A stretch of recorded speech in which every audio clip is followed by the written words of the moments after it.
Herald-Press editor Megan Greavy here to look at the Tuesday, March 4th edition of the Herald-Press.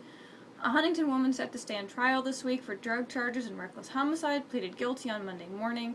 Christy Oden, 41, was set for a jury trial to begin Monday and last through Friday, but she entered a plea deal Monday. She pleaded guilty to reckless homicide as a Class C felony. In exchange for her plea deal, the count of dealing in a Schedule II controlled substance, a Class B felony, was dropped. Also in tomorrow's paper, we take a look at, today was the first day for extended days for the Huntington County Community School Corporation. We talked to some building administrators to see what their plans were for dealing with the extra hour and how they were going to, we talked about snacks, we talked about after-school activities, things like that. Also in tomorrow's paper, today was Read Across America Day, so some students at Lincoln Elementary School, some officials came in and read to them, and the emphasis was also on Dr. Seuss books, so they got to read a few of those, which I've always loved Dr. Seuss, so that was pretty cool.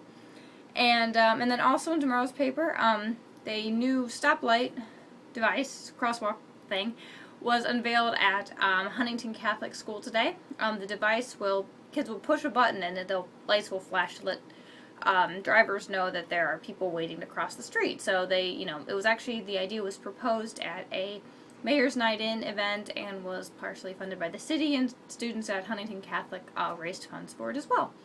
So a pretty cool story. On the Home and Garden page, I take a look at why you need to get your car washed in the wintertime. I know a lot of people don't think about it. I know I haven't got my car washed. But with all the salt and stuff, it can really do some damage and cause some rust on your car. So make sure to check that out. In sports, the Huntington North High School boys are set to play Homestead again Tuesday night at 7 p.m. at home in what has shaped up to be quite a rivalry. Homestead has knocked Huntington North out of the playoffs the last few years, but Huntington beat them for the first time in a long time earlier this season. So their coach is hoping that that momentum will carry and they will be able to beat Homestead and continue on into the basketball tournament. So check that out. It should be a good game.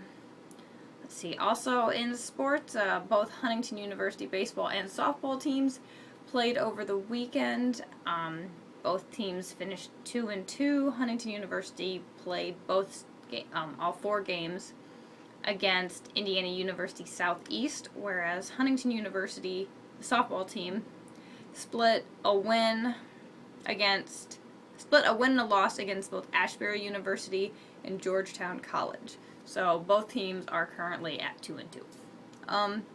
Excuse me. That's a quick look at the Herald-Press for tomorrow. We invite you to pick up a copy.